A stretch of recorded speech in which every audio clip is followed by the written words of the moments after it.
কতদিন আপনাকে বলেছি, প্রত্যেক দিন ইবলিস সাগর আটলান্টিক সাগরের উপরে তার চেয়ারটা রাখে, সব শয়তানকে মানুষকে পাপী করার জন্য লাগিয়ে দেয়।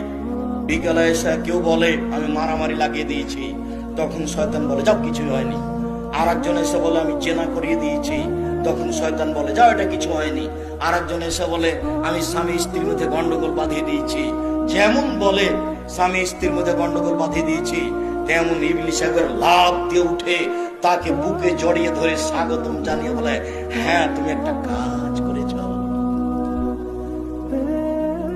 রাত দিনের কাজ এটা ইবলিসের, আমি বলিনি এই কথা, এই কথা মুহাম্মদ সাল্লাল্লাহু আলাইহি সাল্লাম বলেন। 1450 বছর পূর্বে তিনি এভাবে বলেছেন, হাদিসে এভাবে আছে। কাজে ভুলে স্ত্রীর সাথে এরকম আচরণ করবেন না আপনি। আর আপনি দিনী বোন, আপনাকে আমি অনুরোধ জানাচ্ছি